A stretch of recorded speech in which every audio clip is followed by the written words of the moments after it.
Jadi salah satu yang penting harus kita perhatikan itu adalah masalah wudhu. Karena gak sah sholat seseorang kalau wudhunya tidak benar. Dan dari sekian sifat wudhu, yang sempurna adalah yang diriwayatkan oleh Utsman, Khalifah ketiga radhiyallahu ta'ala anhu, ketika ia mempraktekkan bagaimana cara Rasulullah SAW berwudhu. Nah, hari ini insya Allah kita mau coba praktekkan bagaimana wudhu yang diriwayatkan oleh Utsman radhiyallahu ta'ala anhu. Disebutkan bahwasanya Utsman bin Affan, ia meminta dibawakan air untuk dia berwudu, mencontohkan. Nah, kita coba ya. Nah, wudunya Rasulullah SAW adalah sifat kamil yang sempurna.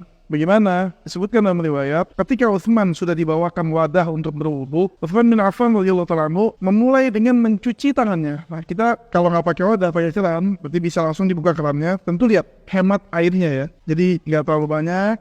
Nah, cuci 3 kali. Bismillah, cuci 3 kali. Nah, dicuci seperti ini. 1, 2, 3.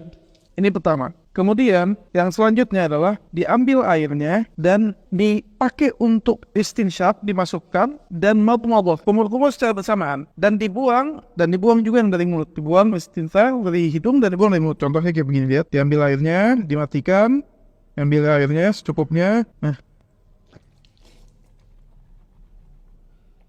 Nah, kita contohkan yang kedua ya.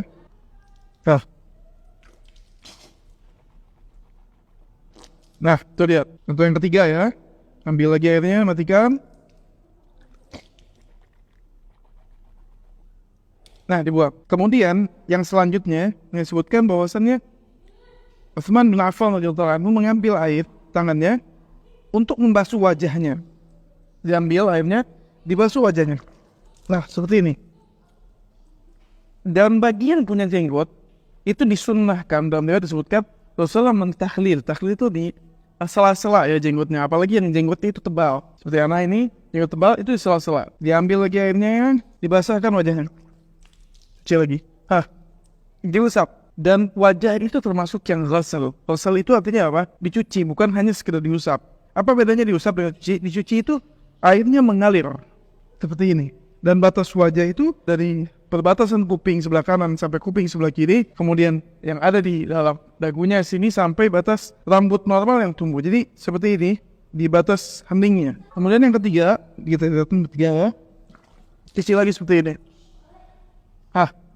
Lihat, ini 3 kali. Kemudian setelah itu diambil air lagi di tangannya, dibasahkan tangannya. Bisa dengan diambil seperti ini.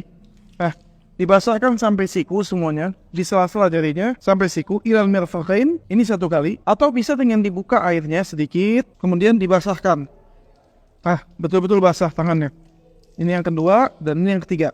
Nah, begitu juga sebelah kiri. Yang sebelah kiri, jika kita pakai jam, kalau jamnya longgar bisa kita pastikan, tapi kalau kita memastikan air itu kena, maka kita bisa buka jamnya. Kita berwudu lagi seperti ini. Nah, pastikan tiap bagian kena, terutama sikunya kita. Dan cara memastikannya dengan mengusap setiap bagian dengan air. Ini 3 kali. Kemudian, adapun kepala, Allah katakan wamsahu biru'usikum, dan usaplah bagian kepala kalian. Nah, kalau kepala itu nggak perlu diambil airnya kayak begini tuh, dibasahin, diguyur. Tapi yang dimaksud wamsahu yaitu mengusap dengan sisa air yang ada. Jadi dibuang airnya, ada sisa air di tangan. Maka disebutkan dalam riwayat Utsman bin Affan bahwasanya Nabi memulai dari muqaddam atau dari pertama kali rambutnya, dari batas wajahnya itu, mulai sampai ke belakang seperti ini.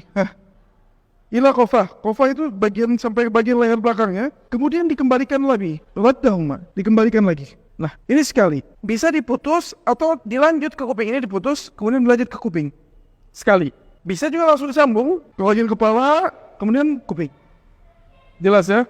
Untuk perempuan, sebagian ulama seperti Imam Syafi'i mengatakan itu yang wajib itu biru'usikum sebagian. Tapi wallahu a'lam, sifat yang sempurna semua bagian dari depannya dan belakangnya diusap ya, ila qafah. Jadi sama seperti yang laki-laki, dari depan sampai ke belakang lagi. Kemudian kaki. Adapun kaki ini maka dicuci. Cuci seperti apa? Seperti ini, dibuka airnya, dihemat, kemudian di sela-sela bagian-bagian dari kemari kakinya.